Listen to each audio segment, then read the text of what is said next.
E neste Jornal à Noite recebemos André Ventura, presidente do Chega. André Ventura, boa noite. Obrigada pela presença.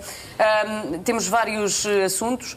Víamos há pouco neste jornal a questão de Ceuta. É naturalmente o assunto que vamos abordar, mas já lá vamos. Vamos começar pela política nacional. Ouvimos-lo hoje falar sobre muitas questões relacionadas com o ministro Luís Neves. Tem sido, de resto, um dos temas das suas intervenções. Falou sobre uma decisão de coragem do primeiro-ministro, que é esperada uma decisão de coragem do primeiro-ministro. O que é isto, uma decisão de coragem? Boa noite, obrigado pelo convite. É uma decisão de coragem de perceber que a situação se está a degradar a cada dia que passa e que, à medida que se vai degradando, se não se tomarem decisões, as coisas começam a ganhar contornos de quase, enfim, de degradação total. Quer dizer, repare, nós agora já temos a informação de que a Procuradoria Europeia está a investigar o nosso Ministro da Administração Interna. O Ministro da Administração Interna não... Está a investigar contratos da Polícia Judiciária. Portanto, quando ele era diretor da Polícia Judiciária. Não estou a dizer que isto é no sentido de terem que vir as instituições europeias porque acham ou suspeitam que este cá não o vão fazer bem.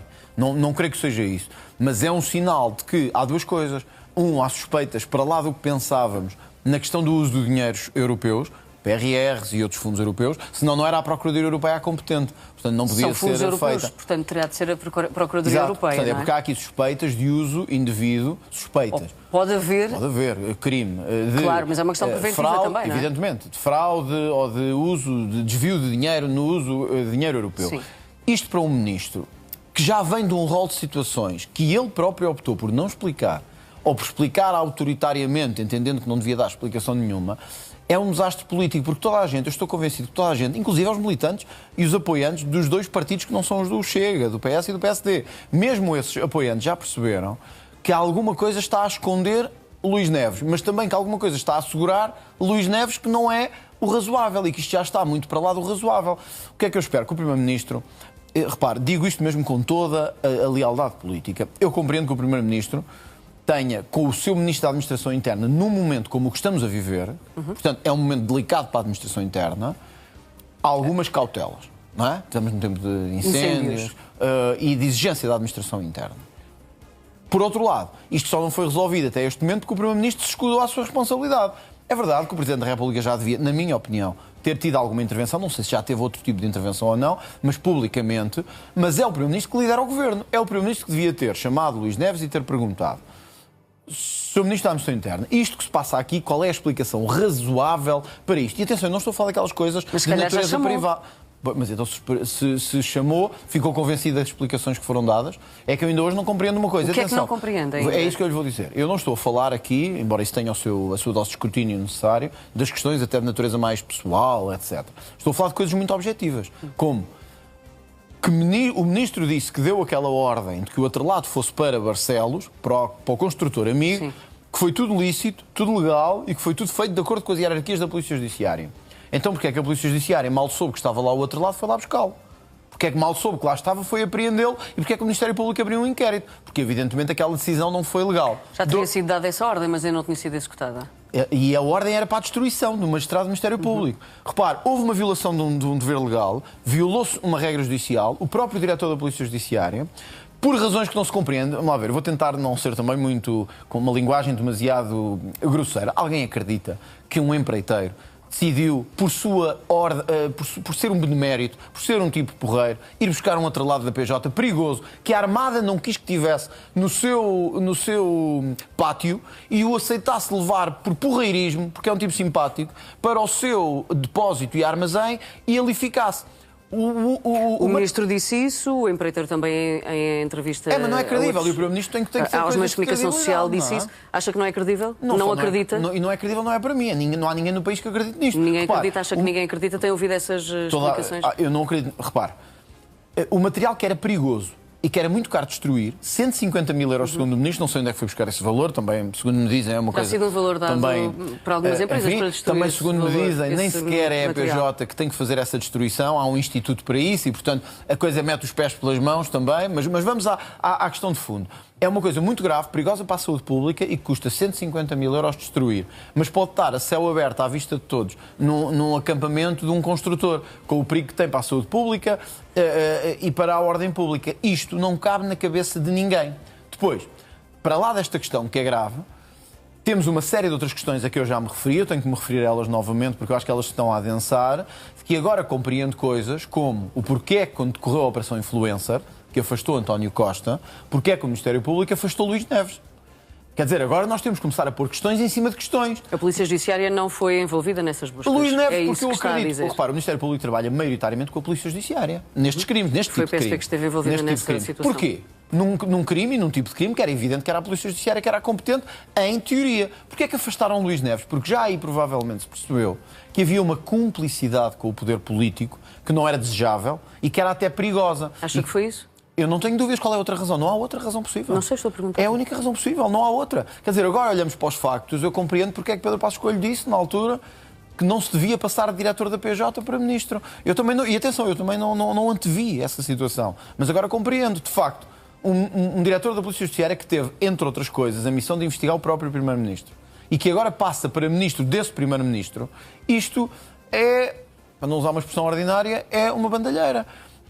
Portanto, quando temos assim, nós temos dois caminhos. Ou ser corajoso e enfrentar e dizer, não, isto tem que ser investigado, não é contra ninguém. Estou farto de dizer em todo lado. Acha que Luís Neves foi premiado porque liderou bem a investigação ao Primeiro-Ministro? O que acho é que isso, a questão da Operação Influencer, estas questões... Mas a Operação Influencer é contra o Primeiro-Ministro. Claro, o que mostra que há uma cumplicidade genérica e habitual. Portanto, tem cumplicidade com o PS e poder PSD. político. É Ora, isso? a Polícia Judiciária, em regra, tem o dever de ser imparcial. E tem que ser, não pode vir para cima de uns partidos e não ir para outros. Mas é essa cumplicidade de PS e PSD, por isso é que diz que os dois partidos estão a proteger o ministro? Acho que agora fica evidente, quando o Ministério Público decide afastar uma polícia liderada por este homem, de uma investigação que tinha que ser e que era sobre crime económico, aliás, de fraude fiscal e de outro tipo de crimes, que a única razão era esta cumplicidade com o poder político. Deixa-me dar-lhe dois exemplos só de coisas que nenhum outro político era tolerável. Aliás, olha...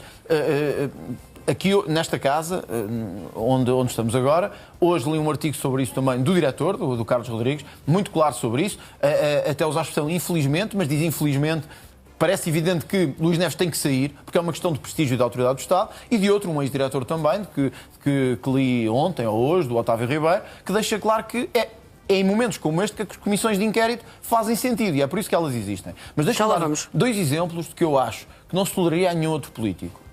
Eu não entreguei declarações de rendimentos durante 8 anos porque não me as pediram. Diz Luís Neves. Isto não era aceitável para nenhum outro político. Qualquer ministro que dissesse isso, o seu Primeiro-Ministro chamava e dizia: olha, meu amigo, não podemos estar a exigir aos outros o que não aplicamos a nós próprios, não há condições para continuar. Só esta questão por si já valeria qualquer coisa. 2. As explicações que deu, ou melhor, as explicações que não deu e que recusou dar, sobre a situação absolutamente embrulhada de que não tinha entregue património porque não era prática na PJ. Depois veio um ex-diretor da PJ dizer que não só já entregava as declarações, como toda a sua equipa entregava as declarações. E o ministro basicamente diz isto: eu não queria ter uma piscina, mas acabei por ter, eu não sabia, mas fizeram-na contra a minha vontade. Eu não entreguei declarações porque não me as pediram, se me as pedissem eu tinha encontrado. Quem está a ver em casa pensa assim: isto funciona assim, eu só tenho que pagar impostos quando me disserem para ir pagar, eu só tenho que cumprir a lei quando me disserem que tenho que ir cumprir. Então, a partir de agora, isto é bar aberto e nós fazemos o que queremos.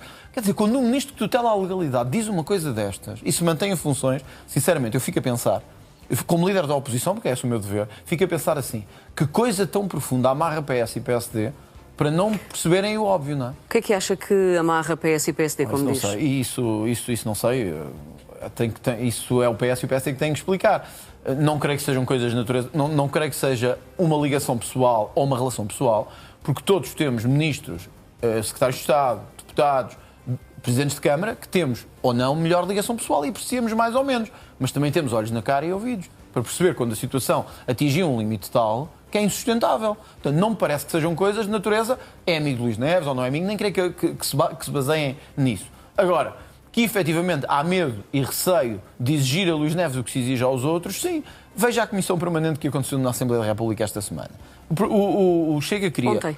Ontem. O Chega queria ouvir o ministro Luís Neves por causa de tudo o que está a acontecer e dizer que, no fundo, dizer às pessoas: o Parlamento está a trabalhar. Apesar de estar suspenso, estamos a fazer o nosso trabalho.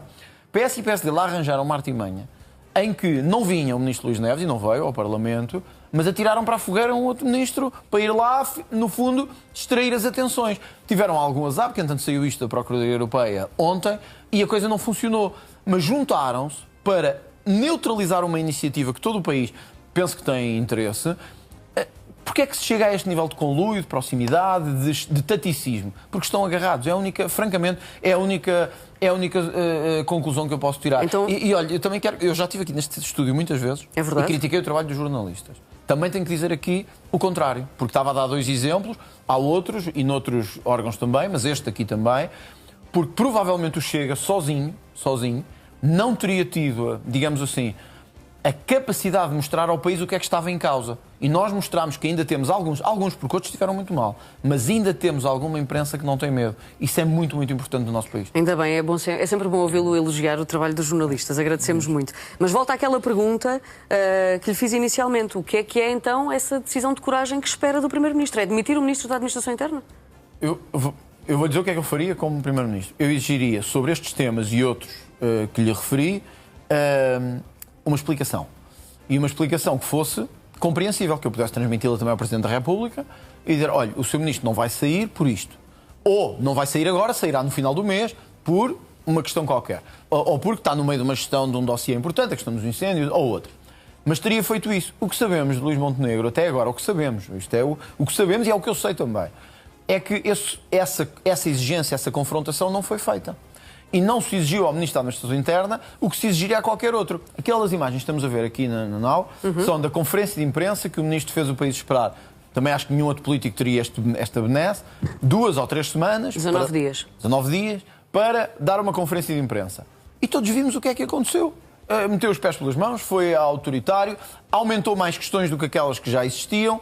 E eu pergunto ao Presidente da República e ao Primeiro-Ministro, quanto mais tempo vamos ter um Ministro da Administração Interna sob suspeita gravíssima, a permitir atirar para o lodo das instituições, sem que ninguém tome uma decisão?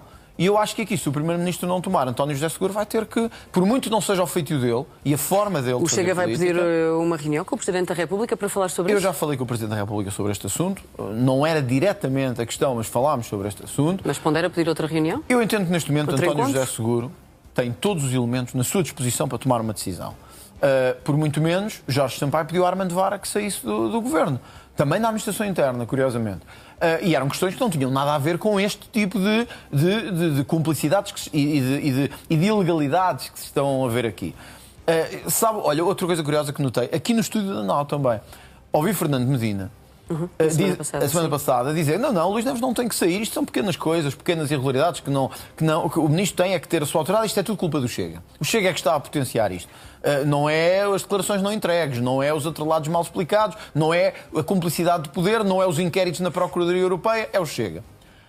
Mas dizer isto curioso, veja ao ponto que estes socialistas que estão tão agarrados com isto dizem, o Ministro da Educação tem que sair. Disse Fernando Medina. Eu já não ficaria, disse Fernando Medina do Ministro da Educação, porque geriu mal, e geriu, o dossiê dos exames, que é uma coisa política. Geriu bem ou mal, geriu mal. Mas o Ministro acusado de ilegalidades, suspeito de ilegalidades, à vista de todos, esse pode ficar. Quer dizer, o sistema está a ficar tão podre, francamente, tão podre, tão amarrado, que eu acho que isto exige uma resposta ao mais alto nível de alguém que eu acho que tem essa capacidade. Atenção, que é o Presidente da República. Que é o Presidente da República. Muito bem. A quem eu reconheço essa idoneidade. O Chega já propôs essa Comissão Parlamentar de Inquérito na Assembleia da República. A minha pergunta é, que eu acho que ainda não percebemos, qual é o objeto desta CPI? Aliás, a questão que levou a que esta Comissão de Inquérito também tivesse algum tempo de maturação foi porque o objeto tem que ficar muito bem definido. Porquê? Porque depois o tipo de investigação que é feita tem que se circunscrever a esse objeto.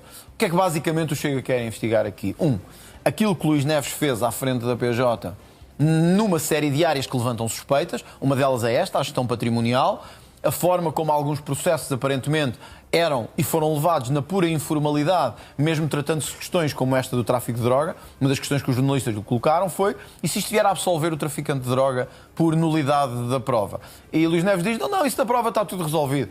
Quer dizer, não só não está resolvido, como os advogados já disseram, aliás, também disseram aqui, que iam suscitar essa questão, como disseram outra coisa mais grave. Nada está naquele processo, e não sou eu que lá estou, é o advogado que lá está, a autorizar a deslocação daquele outro lado. Portanto, eu acho que esta gestão é importante ser investigada pelo Parlamento numa lógica de escrutínio. 2.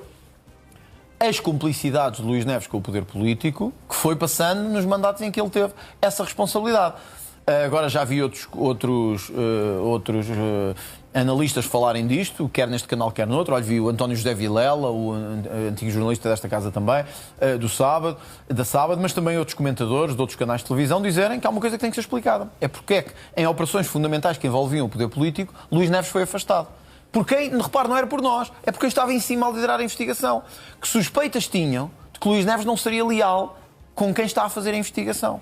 Que suspeitas tinham que Luís Neves não ia ser leal com a própria PJ. Mas e que podia... Acha que é essa a única explicação? Não pode haver outra explicação para não ter envolvido a Polícia Judiciária? Eu junto isso ao que sei agora. À PEN que António Costa tinha com os nomes dos espiões e de inspectores e etc. Mas como é que isso está relacionado aqui? E eu começo a achar... Onde é que a PEN está relacionada com Porque Luís é a informação que foi dada ao Primeiro-Ministro por alguém que sabemos que era muito próximo dele, que era Luís Neves. E, portanto, toda a gente sabe isso. Mas tem provas de que foi Luís Neves que deu essa Não PEN? tem provas, mas acho que deve ser investigado. Por isso é que há uma CPI, porque hoje há elementos muito sérios que estão à nossa frente que mostram que Luís Neves se deixou levar por cumplicidades políticas na gestão de uma instituição que tem que estar acima de toda a suspeita. E repare, eu quando estou a dizer isto, há pessoas que me perguntam: e não achas que a Comissão de Inquérito pode fragilizar a Polícia Judiciária?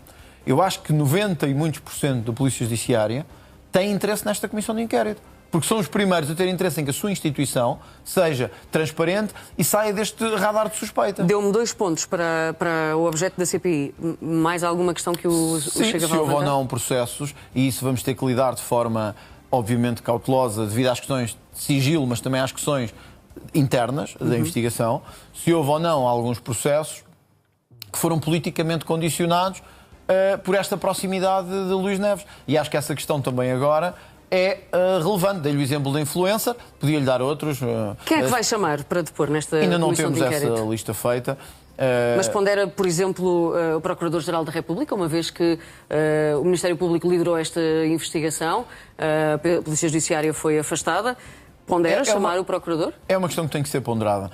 Eu quero garantir aqui que nós procuremos salvaguardar dentro do possível todas as instituições, mas a verdade e a transparência têm que vir ao de cima. Portanto, pondera chamar o Procurador. Portanto, repare...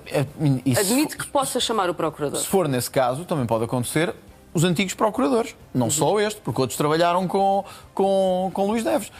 Mas, olha, por exemplo, António Costa, Van Dunen, que era uma das pessoas que muita gente tem... Ex-Ministro da Justiça.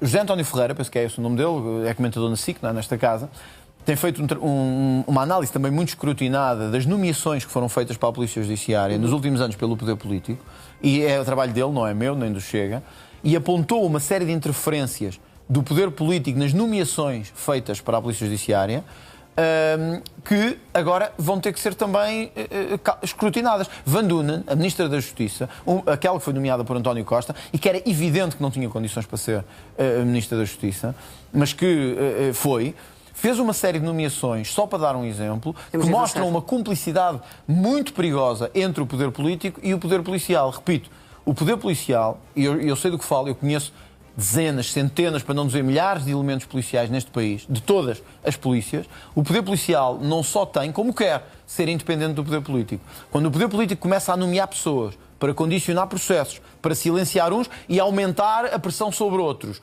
a democracia está em grave risco. Se ninguém quer salvar a democracia e se os outros partidos ficam calados, eu não vou ficar. Já vi uma coisa curiosa? O Bloco de Esquerda e o LIVRE. Sempre, em qualquer caso, vozes fortíssimas de que tem que se exigir transparência, etc., nos grandes investidores, nos pequenos investidores, em tudo. Já viu que o Bloco de Esquerda e o LIVRE, sobre esta questão de Luís Neves, ficaram ficaram absolutamente em silêncio. O deputado do LIVRE, quando na conferência de imprensa lhe perguntaram, Paulo Moacho, o Rui Tavares nem se preocupou, nem quis falar disto, mas Paulo Moacho, a falar nos passos perdidos, deixa-me só dizer isso, sim. sobre o caso de Luís Neves, quase que pedia perdão para dizer cada frase, quase que dizia assim, e por isso estas explicações podem ser um bocadinho melhoradas. Se isto fosse alguém que não Luís Neves, já estariam caído em cima dele totalmente. Portanto, eu fico mesmo com a conclusão que está tudo ou quase tudo agarrado. Isso deixa-me muito preocupado. E, portanto, esta CPI vai ter a questão da gestão patrimonial na Polícia Judiciária e cumplicidades, eventuais cumplicidades que possam existir aqui, aquilo que o Chega suspeita que haja de Luís Neves com o poder político. E mesmo a gestão... Portanto, é esta suposição. E repare, mesmo a gestão... Esta suspeita que vai avançar para a CPI. E mesmo a gestão do tipo informal. Repare, nós tivemos informação dada também pela comunicação social e confirmada pelo Ministro, que a Armada da Marinha, a Armada da Marinha, portanto, um parque da Marinha, disse formalmente à PJI que não podia guardar nós mais. não queremos guardar este atrelado. Muito bem. Muito bem. E disse-lhes isso. Então, porquê é que este atrelado sai da Marinha e vai ter com um construtor amigo de Luís Neves? Isto não é uma suspeita. Isto é um facto. Serão esses factos, mas não foi esse que me enumerou aqui. Agora deixa-me fazer-lhe a pergunta. Não foi esse que me enumerou aqui. Não faça perguntas. Não, a pergunta que é para os telespectadores não é para si. Se isto aconteceu neste processo, em quantos mais haverá? Quantos mais processos teremos como este, em que este tipo de informalidade, proximidade, conluio... Vamos esperar então pela Comissão Parlamentar de Inquérito para perceber a sua saúde e a sua resposta a essa questão. Avançamos para o assunto do assalto ao seu gabinete. A minha pergunta é em que ponto é que está a investigação da Polícia Judiciária? Não faço. Já o ouviram? Ideia? Já recolheram impressões digitais? Recolheram elementos? Do gabinete, mas das pessoas que frequentam o gabinete? Das pessoas mais próximas ali do gabinete. E também... quando logo possível, e eu espero também logo possível, que o Parlamento tem que cumprir certas formalidades, que essa possibilidade seja aprovada e assumida para que isto possa ser esclarecido. Se me permite também dizer sobre isto duas coisas. Eu tenho visto muita gente dizer que como é que é possível, estas imagens que estamos a ver, um gabinete do líder da oposição provavelmente estar aberto. Não estar, era uma das questões, sim. Não estar trancado e tinha documentos, e efetivamente tinha documentos importantes. Olha, na semana anterior eu tinha feito aquele vídeo para mostrar que os deputados não estavam a trabalhar. Todas as portas estavam abertas. Todas as portas na zona nobre. Mas se calhar seria durante o dia, eventualmente. Depois de um dia para o outro ficariam trancadas. Então, mas acha que aqueles deputados voltaram ao trabalho às 7 da tarde? Claro que não voltaram, as portas ficaram abertas. Toda a gente sabe. Aliás, Duarte Pacheco... Mas só é preciso uma pessoa para fechar as portas. Não com é preciso certeza. todos. Mas acha que o PSD e a Iniciativa Liberal mandaram alguém às 8 da noite fechar as portas? Não sei, é evidente não que sei não como mandaram. É que funciona a Assembleia nesse sentido. E temos uma boa prova disso. O antigo deputado do PSD, Duarte Pacheco, que eu saúdo, porque teve a coragem, no meio desta fantasia que muita gente quis lançar, vir dizer isto. O André Ventura não é caso único, e o gabinete do André Ventura não é caso único. O meu portátil, com toda a informação, foi roubado na Assembleia da República, no meu gabinete. Neste assalto? Não. Neste assalto, não. Que teve um caso parecido com este, que isto aconteceu. E diz Duarte Pacheco, deputado do PSD, nem sequer é do Chega, portanto estou à vontade para dizer isto. Que toda a gente sabe que a prática na zona nobre, e eu esperava que continuasse assim, é que as portas estejam abertas. Por uma questão de confiança, confiança nas instituições. Porque é uma zona segura, onde há polícia e onde estão as sedes dos partidos, as sedes dos grupos parlamentares. Portanto, o que aconteceu foi lamentável, mas não me venham cá com essa história, quer dizer, de que... Bom, é estranho ter a porta aberta, a muito culpa bem. É sua de que tinha a porta aberta. Certo. Quer dizer, mas quando este olha, é o mesmo que dizer que a culpa foi da violada porque tinha uma mini-saia. Quer dizer, por amor de Deus, nós temos que ter aqui algum bom senso. Isto não vale tudo. Quer dizer, é o mesmo que dizer assim, olha, que ela foi violada porque anda com a roupa assim. Isto cabe na cabeça de alguém. Isto é aceitável em democracia que se lance este tipo de Infelizmente ouvimos muitas vezes essa frase. Mas é triste, mas olha, mas é uma frase muito triste. Tenho que concordar consigo neste caso. E a mulher compreenderá. Naturalmente, eu compreendo muito bem. Quando foi conhecido este caso, quando nos deu a conhecer este caso, a opinião pública dividiu-se muito e houve até quem achasse que isto era uma invenção do Chega. A minha pergunta é como é que o Chega reage a estas questões? Com esta divisão tão clara, já da. Então, olha, vou-lhe dar outra informação. Sim, isso é verdade, tem razão. Mas olha, quando eu fui para o hospital, houve uma parte que achou que eu também. Outro exemplo. Que eu não devia ter ido para o hospital. Eu como já lhe disse, não assim, mas disse em público, eu se um dia levar um tiro, vai haver uma parte de pessoas que acham que eu pedi a alguém para me dar um tiro. Que eu pedi a alguém, olha, não te importas ir para o outro lado da rua dar-me um tiro. Mas porquê é que acha que as pessoas acham isso? Tenta não me matar. Porque as pessoas não percebem e não compreendem que não pode valer tudo para atacar o Chega e para me atacar a mim. Não pode valer tudo. Não é... Se fosse de esquerda, era um perigo para a democracia, tinha que haver uma intervenção do Estado. Se for o Chega, só é pena não ter roubado o gabinete todo e destruído o gabinete todo. Não pode haver este duplo critério em democracia. Mas não acha que às vezes algumas lutas políticas do Chega que podem levar os portugueses a desenvolver essa ideia também? Mas acha que justifica isto? Não quer dizer, um assalto a um gabinete parlamentar, a vandalização de um gabinete parlamentar, porque se discorda politicamente. Quer dizer, vamos lá ver. Dizem assim, foi um deputado do Chega, houve jornalismo, não foi... Que chegou às 7 da manhã. Que chegou às 7 da manhã. Toda a gente acha estranho também ter chegado às 7 da manhã. Mas olha, o deputado Francisco Gomes, ao contrário de outros deputados de outros partidos, trabalha mesmo. E, portanto, chega cedo, vai trabalhar cedo e chegou cedo. E sabe outra coisa curiosa que eu lhe vou dizer? Foi o deputado Francisco Gomes que me avisou que o gabinete estava naquele estado. Sim, porque o Parlamento... o relato do próprio deputado. Não, mas espera que isto é importante. A senhora da limpeza exato. Não, já com outras pessoas lá. Sim. E com os serviços do Parlamento. Sim. Pois sabe que o Parlamento não me avisou absolutamente de nada. Foi o deputado Francisco Gomes que... Este vídeo que aqui está, que vocês têm, foi o deputado Francisco Gomes que filmou. Temos todos. De resto, tiramos das redes do Chega. O deputado Francisco Gomes teve a decência, a hombridade de dizer... Mas esperava que fossem os serviços do Parlamento? Acho que se atacassem o seu gabinete, esperaria que quem chega ao seu gabinete a avise, não é? Eu não tenho gabinete, portanto não iria. Se o jornalista, ao seu gabinete de jornalista, e chegasse ao seu gabinete e chegasse lá e visse o gabinete todo destruído. Quem vê, que o contactasse, dizer, olha, aconteceu isto ao seu gabinete. Pois quem me avisou foi um deputado do Chega. E agora dizem assim, porque é que ele lá estava às 7 da manhã? Quer dizer, o homem foi trabalhar cedo, quando chegou já estava lá a polícia e uma empregada de limpeza. Mas foi ele o suspeito. Não foi ninguém que foi lá tentar roubar coisas e intimidar, não. Foi o deputado do Chega que foi trabalhar cedo. Quer dizer, isto é a inversão total das coisas. É não ter o mínimo de decência. Desculpe, mas é não ter o mínimo de decência. Há pouco falou de Rui Tavares. Rui Tavares já disse hoje sobre este caso que espera que seja encontrado o responsável por isto e que, passo a redundância, a pessoa seja responsabilizada e expulsa da Assembleia da República. Também concorda? Claro, evidentemente. Ninguém tem mais feito por isso do que nós. Procuramos saber e procuramos saber quem é que podia ter entrado, quem é que podia ter estado. Juntando estas duas questões que me estava a falar do não, mas deputado que chegou muito cedo e estas palavras de Rui Tavares, acha que pode haver aqui uma sugestão que terá sido alguém do Chega? Não sei qual é a sugestão que o Rui Tavares tem, acho que ele tem toda a razão. Quem fez isto não deve estar na nossa democracia. Não tem lugar na nossa democracia. Eu preciso de acrescentar isto. Não é a primeira nem a segunda vez que nós somos alvos de ameaças e intimidação naquela zona do Parlamento. Nós já tivemos ameaças colocadas à porta do espaço parlamentar e dentro do gabinete parlamentar. Aliás, a última foi há semanas. Então qual seria a solução? Mudar de zona ou ter mais policiamento? Temos que reforçar, evidentemente, nós todos, a segurança naquela zona, e acho que isso já ficou claro por parte de todos os deputados, e Rui Tavares também o disse. Sim. Agora, é triste que na zona nobre da democracia se possa... A última mensagem que tive, sabe quando foi? Foi quando teve cá o Presidente da Assembleia da Ucrânia, em visita ao Parlamento. No meu gabinete estava um papel que dizia: vai explodir uma bomba daqui a 15 minutos, ou 20 minutos, ou a hora da bomba, uma coisa qualquer. Eu tive a preocupação de falar imediatamente com o Aguiar Branco para dizer-lhe: passa-se isto, Presidente, sei que está cá o Presidente da Assembleia da Ucrânia, acabámos de receber esta ameaça, não me parece que isto esteja relacionado, mas vamos tentar evitar criar aqui pânico. Alarmismo, isto aconteceu há 3 semanas, ou 4, ou quando foi. Portanto, isto não é o primeiro nem a segunda vez. Portanto, isto tem que parar. Se querem tanto viver na democracia que dizem que querem viver de liberdade, não podem continuar a intimidar-nos assim. Nestas suas últimas declarações, disse que era normal ter a porta aberta, mas disse-nos também que, e disse já hoje, que nesse dia em que o gabinete foi assaltado, ou nessa tarde, às 3 da tarde, tinha recebido uma bomba. Não foi nessa tarde, foi neste dia em que estava cá o Presidente da Assembleia da Ucrânia.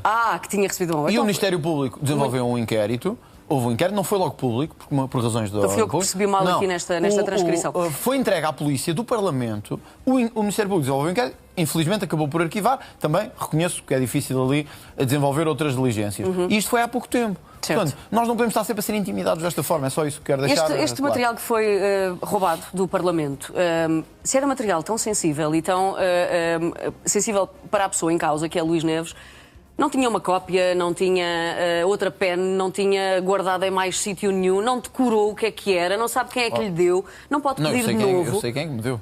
Senão não me teriam dado. Posso e já pedi. Mas não salva o facto de ter sido levado algumas coisas. Entre coisas pessoais que não tinham a ver com isto, que também foram levadas. Mas coisas de natureza documental... olha, a Polícia Judiciária teve a oportunidade de ver, que eu mostrei-lhe, que estava no envelope, eram coisas que tinham a ver politicamente com o gabinete do Primeiro-Ministro. São coisas políticas, não é nada de... Comprometedor no sentido de... Não estamos a falar de coisas que se fossem de natureza pessoalíssima, mas estamos a falar de informações políticas. Quando há uma comissão de inquérito, os partidos e os que fazem as comissões de inquérito vivem também de muitas informações, como os jornalistas, que lhe enviam. Claro. Pessoas que arriscam. Os jornalistas não inventam. Claro, eu acredito que não. Quer dizer, em alguns casos inventam, mas não somos nós. Quero acreditar que numa maioria não.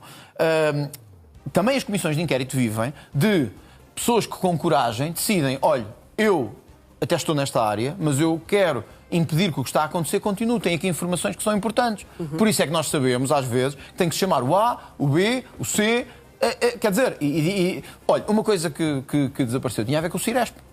E que tivemos a oportunidade, através também de alguém com coragem, que nos deu e que tinha dado informação sobre o Ciresp. E já pediu Já. Segunda via. Já pedi, com certeza. Quem é que acha que queria tirar estes documentos ao Chega? Eu vou deixar que a investigação continue. Mas não tem nenhuma suspeita? Não, ou seja, eu tenho as minhas suspeitas. Mas não quero partilhar connosco? Não quero, porque acho que isso vai perturbar a investigação e eu acho que é importante que ninguém diga que a investigação foi perturbada. Acho que era Temo importante que isso possa perceber... acontecer em relação ao Presidente e até à pessoa que foi vítima deste assalto. Não, eu não sei se vai acontecer ou não. Eu espero que se possa identificar, pelo menos... possa acontecer. Eu acho que é preciso saber quem naquela noite esteve no Parlamento. Quem naquela há noite... videovigilância no Exato. Parlamento. Agora, é preciso perceber... É fácil, é só aceder às gravações. Mas vê-se quem entra, não quem vai lá acima à zona nobre do Parlamento. Portanto, quem estava... Depois é a polícia a trabalhar. Exato, e depois é preciso juntar as coisas e chegar a quem foi. Não vou estar eu aqui a apontar que eu não sei quem estava no Parlamento naquela noite. Não sei, eu sei o que é que fiz. Sei que saí à hora que costumo sair, fui à sede do partido, disse à nossa administrativa que ia sair, que ia à sede do partido e não voltei ao Parlamento até outro dia de manhã, que foi quando foi avisado às 7 da manhã que tinha sido tudo revirado. Avançamos. Olha, há pessoas que me disseram assim, não, foi ele, eu próprio. Portanto, imagina, eu próprio no meu gabinete. Portanto, eu tenho um gabinete de porta aberta. Vamos lá ter 2 dedos de teste. Eu tenho um gabinete de porta aberta. Ainda está a minha secretária à porta. Mas eu saía e deixava o gabinete todo aberto. A secretária que vai lá para os papéis, leva coisas, cópias, documentos, etc. Abria a porta e via que eu tinha acabado de sair de lá e que está tudo destruído. Quer dizer, é preciso ter 2 dedos de testa, não é? É preciso pensar um bocadinho dos disparates que se dizem em público. É evidente que se quer atacar o Chega de qualquer maneira, isso vale tudo e tudo serve para nos incriminar. Tudo serve para nos incriminar. Agora, é preciso perceber quem é que podia e queria intimidar-nos. Essa é a minha pergunta. Quem é que poderia querer retirar estes documentos do Chega? Pronto, agora é preciso fazer essa investigação. Mas não é só isso. Podiam ser os visados, por exemplo, destes documentos? Podia ser qualquer pessoa que tenha tido esse acesso. Podiam ser os visados que sabiam que tinha o Chega recebido este tipo de documentação? Mas quem o fez, provavelmente, enfim, pode ou não, já ter tido a ver com as ameaças que foram feitas no passado também. Acha que está tudo relacionado? Porque, quer dizer, repare, alguém foi ao gabinete, que é uma zona situada à frente do hemiciclo, só para que veja isto. Eu sei onde é que é. Exato, num dia como um dia em que está cá um dirigente da Ucrânia, portanto com muita segurança, um dia que está cá um dirigente da Ucrânia, ou com muitos jornalistas no local, conseguiu chegar à entrada do grupo parlamentar e meter ameaças debaixo da porta ou abriu a porta e atirou-os para lá. Quem é que fez isto? Tem que ser alguém que tem... Nessa altura a sua secretária não estava lá, se não teria conseguido perceber quem é que teria sido. Mas quer dizer, a função das secretárias... Naturalmente não é estar a fazer a segurança, claro que sim. Tem que haver, o Parlamento tem que ter condições de segurança e não pode deixar que os partidos da oposição ou outros sejam intimidados ou assaltados. Naturalmente. É isso que eu quero deixar claro. Falou há pouco do Ministro da Educação, que esteve ontem na Comissão Permanente na Assembleia da República. Acha que o Ministro tem condições para se manter no cargo ou, como têm pedido os partidos, deve sair? Eu acho que o Ministro da Educação está numa posição de grande fragilidade, evidentemente. Porque o processo correu todo mal. Correu todo mal e foi avisado de que o processo estava a correr mal. O Chega teve a oportunidade de, em comissão própria, na educação, ter alertado o Ministro para as falhas que estava a ter sucessivamente. Houve um teste piloto ano passado em que se mostrava que esta digitalização ia correr mal. Já aí se dizia, tem que se ter prudência, porque isto pode correr mal. O Ministro ignorou os avisos do Chega. E depois fez 2 coisas que eu acho que politicamente são fatais. Atirou a responsabilidade para os pais e disse que era uma imprudência marcar férias, imagine, na altura dos exames. Os pais não são ministros, não têm vida de ministro. Os pais têm que marcar as suas férias quando têm possibilidades no seu trabalho e de articulação com os seus filhos de ter férias. Não é como o seu ministro. Não é? Portanto, não têm vida de ministro. Têm que marcar as suas férias com antecipação, com previsibilidade. 2, acusarem os professores. Na verdade, foram os professores que boicotaram isto tudo e tramaram isto tudo e nunca foram capazes de assumir a sua própria responsabilidade. Quando isto acontece e dezenas de milhares ficam com a sua vida em suspenso, o que o Governo faz é dizer que mesmo assim quem pede a reapreciação vai ter que pagar. Nem neste momento em que são eles que falham, conseguem tirar as mãos dos bolsos das pessoas e deixar de querer enriquecer à custa da tragédia dos outros. É isto que me faz confusão e é isto que eu não posso deixar de imputar a Fernando Alexandre. Agora, a situação de Fernando Alexandre e de Luís Neves são muito diferentes. Não tem nada a ver. Um caso é a incompetência de gestão política. Evidente. Educação. Educação. Outro caso é um caso de falhas, de suspeitas, de ilegalidades pessoais e institucionais. O Ministro da Educação disse aqui no NAU que se provar que os pais foram lesados em todo este processo, que irão ser... ressarcidos, que vão ser compensados financeiramente. Acha que isso é possível de se fazer? Acho que vai ser difícil, mas segundo as contas, 500 mil euros terão que ser gastos nestas reapreciações, consoante, atendendo ao número que temos aqui de reapreciações. São 25 euros cada reapreciação. Exato, 25 euros cada reapreciação, que foram falha do Estado. Portanto, aqui a questão é, foi o Estado, foi o Governo que falhou. Porquê é que estão a exigir das pessoas dinheiro quando foram eles que falharam? Eu espero que essa compensação exista. Espero que o prazo de acesso ao ensino superior seja alargado, porque, mais uma vez, conforme disseram os reitores e o Conselho de Reitores, isto foi falha do Governo. Não foi falha dos alunos nem dos pais. Foi falha do Governo. E espero também que estas trapalhadas sejam resolvidas a tempo da segunda fase, que aí vem. Há alunos que não têm sequer a prova ainda, a prova toda, não têm partes da prova, para poderem reclamar ou pedir reapreciação. É uma falha em toda a linha do Ministro da Educação. E isso tem que ter consequência política. Agora, alguns diziam assim, o Chega devia ter avançado logo com a comissão de inquérito à educação no meio dos exames. Mas o Chega só pode escolher uma comissão de inquérito por sessão legislativa, não é? Putestativa. Putestativa, sim. Pode aprovar mais. Outra, mas putestativa. Mas repare, o que é que vai resolver uma comissão de inquérito em julho ou agosto, quando os pais e os alunos estão com o problema nas mãos, querem é resolver a confusão que vai nas avaliações, na divulgação, etc., dizer assim, não se preocupem que vai haver uma comissão de inquérito em outubro. O que é mas que vai haver? O Chega pensa nisso? Não vamos inviabilizá-la, vamos apoiá-la. Mas se surgir essa possibilidade, vai apoiar? Mas apoiar. O Chega não vai propor? Já há propostas disso, já penso que outros partidos já fizeram. Mas não quer dizer... Não precisamos estar a acumular propostas. Certo. O Chega não vai... Mas defende a criação de uma comissão parlamentar de inquérito à educação. Nós opomos e defendemos a que haja essa responsabilização política. Como eu tive a oportunidade de dizer, só uma vez, creio eu, na nossa história, nós nos opusemos a uma comissão de inquérito, porque era uma coisa manifestamente sem pés nem cabeça. O resto, o Chega viabilizou todas as comissões de inquérito. Não vai impedir esta. Agora, queríamos era resolver o problema na hora dos pais e dos alunos. Vamos avançar para Ceuta e para o que aconteceu na semana passada. 60 mil migrantes pediram para... ou entraram, não pediram, entraram em Espanha. Hoje reuniram-se os ministros da Administração Interna da União Europeia. Acha que o que ficou decidido e até os 5 pontos de Ursula von der Leyen são satisfatórios para como resposta para este problema? Acho que a Europa esteve muito mal e acho que o nosso Primeiro-Ministro esteve muito mal, francamente. Ao dizer que é preciso avaliar as políticas de migração? Não, sobretudo, ao recusar num primeiro momento participar naquilo que mais de 20 líderes europeus vieram dizer imediatamente, que era preciso fazer o encerramento do espaço Schengen. Controle do espaço Schengen, uma vez que Ceuta, não sendo parte tecnicamente do espaço Schengen, tem evidentemente acesso privilegiado e facilitado ao espaço Schengen com Espanha, através de Espanha. Portugal é vizinho de Espanha. Portanto, Portugal e França estão em situação estão em situação de maior perigosidade. E o Primeiro-Ministro, mais uma vez por cobardia política, mostra-se que não é um Primeiro-Ministro, com força, com capacidade de decisão, para agradar aos espanhóis, vem dizer, não, isto não se justifica ainda, etc. Itália, a Primeira-Ministra Giorgia Meloni, que não faz fronteira com Espanha, veio imediatamente dizer que quem trata assim as fronteiras não merece estar no espaço Schengen e que Itália não se vai sujeitar a risco tem uma história a Espanha.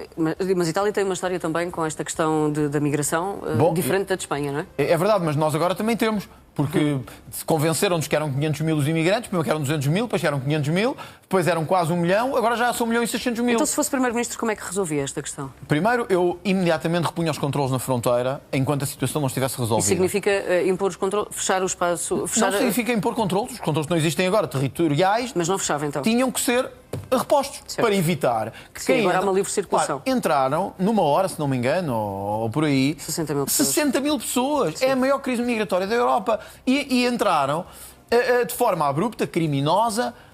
Podem vir para Portugal facilmente, também podem ir para a França, mas sobretudo Portugal é o país que está ao lado. Nós já temos uma história nos últimos meses e nos últimos anos de imigração ilegal e de descontrole na imigração. Um Primeiro-Ministro com coragem deveria ter dito: isto não tem nada a ver com as relações de amizade entre os dois países. Tem a ver com cobardia política. Nós não podemos aceitar que, por irresponsabilidade de um Primeiro-Ministro como é Pedro Sánchez, não podemos aceitar que se meta em risco a segurança do espaço europeu. E, portanto, sim, isto devia ter sido feito. Segunda questão. Você repare que uma das coisas que foram ditas foi: não, isto foi tudo devido a erros nas redes sociais, em que as pessoas foram incentivadas... Publicações fraudulentas nas redes sociais, sim. Que as fronteiras estavam abertas... As que chegassem por nado... E poderiam passar. Não Isso é evidente que foi por força de uma decisão do Supremo Tribunal Espanhol de há pouco tempo. Que não foi exatamente assim, e isso é verdade, não foi exatamente assim, mas que teriam sido enganados pelas redes sociais. Agora eu pergunto, Por alguém, nas redes sociais não escrevem sozinhos. Exato, nas redes sociais, ou seja, por uma espécie de uma organização que teria incentivado as pessoas a vir. E as pessoas tinham vindo espontaneamente. Conforme alguns de esquerda disseram, era um movimento de mulheres e crianças tremendo. 60 mil pessoas não atuam de forma espontânea todas ao mesmo tempo. Desculpe-me lá, mas olhem para as imagens e vejam que as boias eram todas iguais, as barbatanas eram todas iguais, os instrumentos que as pessoas traziam depois foram levados em caminhões, também todos eles padronizados. Alguém acredita que isto é espontâneo? Que diabo? Não percebem que isto é uma invasão organizada, patrocinada pelo Estado de Marrocos e por outros Estados africanos para porem a Europa debaixo de fogo? Quer dizer, quem continua a achar... Há pessoas que eu respeito muito politicamente, há outras que não respeito tanto, mas tento ver as opiniões de todos. Eu ouvi pessoas como a Catarina Furtado e outras dizer assim: eu estou escandalizada com o que estou a ver, as pessoas estão com uma falta de empatia brutal, quer dizer, estão só a entrar 60 mil pessoas, nós precisamos de pessoas, metam-nos na casa deles. Se o que querem é continuar a pôr as pessoas neste estado, a obrigar as mercearias a fechar, os restaurantes a fechar, os estabelecimentos a fechar, metam estes imigrantes ilegais todos na casa deles. Já que ganha 20 mil euros por mês, pode metê-los na casa deles. E António Guterres podia fazer o mesmo. Já que nem da subvenção vitalícia consegue abdicar, é muito fácil estar em Nova Iorque sentado, olhar para o que está a passar na Europa, do topo da sede das Nações Unidas. Representantes das Nações Unidas. Com certeza, acredito que sim. Por isso é que já não sabem o que é viver nestes sítios. E, portanto, não percebem o horror que as pessoas ali estão a passar. É fácil estar em Nova Iorque, no cimo da torre, e dizer assim: não, nós temos é que ser humanistas, porreiros e abrir as portas a toda a gente. Quem é que sofre? Quem vive lá. Quem é que sofre? Quem é invadido? Quem é que sofre? Os mais pobres, que é os que vivem ali nestas zonas. Enquanto não travarmos a imigração ilegal, a Europa não terá paz. Ou nós travamos isto, ou nós vamos ser islamizados, invadidos, deturpados e culturalmente aniquilados. Estamos a poucos minutos do nosso intervalo, não do fim da nossa conversa, mas do nosso intervalo. Mas queria voltar aqui à política nacional e ao Orçamento do Estado. O Chega vai aprovar o Orçamento do Estado do próximo ano? Eu nem sei qual é o Orçamento do Estado ainda. Mas o que é preciso para o aprovar? Ou para decidir se aprova ou não? Nem sei quais são as condições que vão existir para o Orçamento do Estado, não sei como é que vamos chegar lá politicamente. Como é que vai se chegar uma CPI ou não? Se vai estar em causa esta questão ou não? Não, CPI vai existir, a menos que... Mas se ainda está a decorrer, não é? Ou se vai ser rápida, como... Se o Chega pretende que seja rápida, também não sei qual é o tempo que... As comissões de inquérito têm um prazo padronizado. Mas se os partidos entenderem que pode ser resolvido mais rápido... Embora me pareça que um assunto desta gravidade não é resolvido rapidamente de forma abrupta. Agora, evidentemente, quando chegarmos ao Orçamento do Estado, as condições políticas não são aliadas, não nos aliamos disto. Atenção a isto. O Chega foi o partido que mais se opôs a estes Orçamentos de Estado da AD. Não é o Chega que está a suportar o governo, é o Partido Socialista. É o Partido Socialista que está a suportar o governo. O Chega tem sido, aliás, as sondagens mostram-no claramente. Portanto, é isso que espera, que seja o Partido Socialista a aprovar. É o líder da oposição e deve ser o líder da oposição. Porque o Chega foi mandatado para ser líder da oposição. Não foi mandatado para ser muleta do governo. Isto não quer dizer que não iremos olhar para o Orçamento do Estado naturalmente, fazer as nossas propostas e tomar também uma decisão sobre isso. Como já se viu, nós não temos...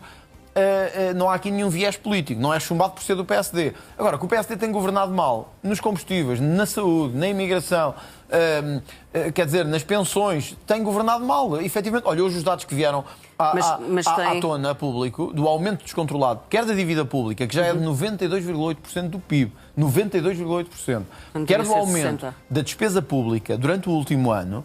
Nós devemos perguntar-nos assim: se o Primeiro-Ministro, sempre que há um debate no Parlamento, diz que não se pode isentar as portagens, que não se pode aumentar pensões, não se pode descer a idade da reforma, então de onde é que vem esta despesa pública toda que estamos a ter? É para engordar gabinetes e assessores? Então não vale a pena. Para isso não vale a pena ter um orçamento assim. Uma sondagem muito recente que hoje o Chega reproduz também no seu site, na sua página na internet, dá conta da escolha dos eleitores em relação ao líder da direita. E há aqui uma diferença de pontos. 44% acham que o André Ventura é o líder da direita e Luís Montenegro surge com 43% desses votos. A minha questão é... Exatamente. A minha questão aqui é... fiquei um bocadinho confusa ao ver isto no site do Chega, porque fiquei com dúvidas se o André Ventura quer ser o líder da direita ou quer ser primeiro-ministro. E tem razão, a pergunta faz todo o sentido, porque eu tive preocupação digamos, no texto em que referimos isso. É um valor muito próximo, há 40, como disse, 44, 43. Certo. Uns acham que sou eu o líder da direita, outro Luís Montenegro. Eu deixo claro, agradeço a confiança, porque acho que nós devemos sempre agradecer a confiança aos eleitores ao fim de tanto tempo, ainda acreditarem, confiarem que é possível fazermos isso. Ao fim de tanto tempo? Não, ao fim de tanto tempo, enfim, em política, como sabe, isto... Mas o André Ventura está no Parlamento desde 2019. Não é assim tanto tempo. Não, e até foi um crescimento aceleradíssimo. Mas confiarmos que, apesar de todas as campanhas, já tivemos não sei quantas eleições no meio, presidenciais, legislativas, todo tipo de eleições, os eleitores acreditam que o Chega pode fazer essa mudança e que lidera à direita. Mas eu deixo claro no texto, porém, não é esse o meu, / do Chega, objetivo. Nós queremos liderar as intenções de voto em Portugal. E nessa mesma sondagem fica claro também isto. Não lideramos as intenções de voto em Portugal, o PS está à nossa frente. Certo. Estamos à frente do PSD, mas não estamos do PS. Portanto, o objetivo não está cumprido, nós temos que continuar a trabalhar e temos que convencer as pessoas de que essa mudança é possível. Faz-me um bocado de confusão. Eu tenho que aceitar o voto das pessoas, evidentemente. O Chega conseguiu, segundo muitas sondagens, não todas, mas segundo muitas, algumas já no barómetro do Correio da Manhã também, sim. Depois já houve variações, ultrapassar a AD. Isso é um facto muito de intercâmbios. É um facto muito relevante, porque é uma mudança que nunca se tinha assistido na história. Da direita a haver outro partido, que não o PSD, a liderar. Mas nessas várias sondagens, quando lideramos à direita, há outro partido que fica à nossa frente, que é o Partido Socialista. Faz-me confusão como é que ao fim de 8, na minha opinião, maus 8 anos de governação, as pessoas ponderam voltar a dar a confiança ao Partido Socialista. Faz-me mesmo confusão. O que é que acha que é? Faz-me confusão. Eu, francamente, olha, eu sou uma pessoa de resposta rápida. Faça um brainstorming aqui à frente dos portugueses. Porquê é que acha que é? Eu acho que esta governação de Luís Montenegro foi tão má, ou está a ser tão má, em muitas áreas. Há pouco falei-lhe da saúde, da justiça, etc.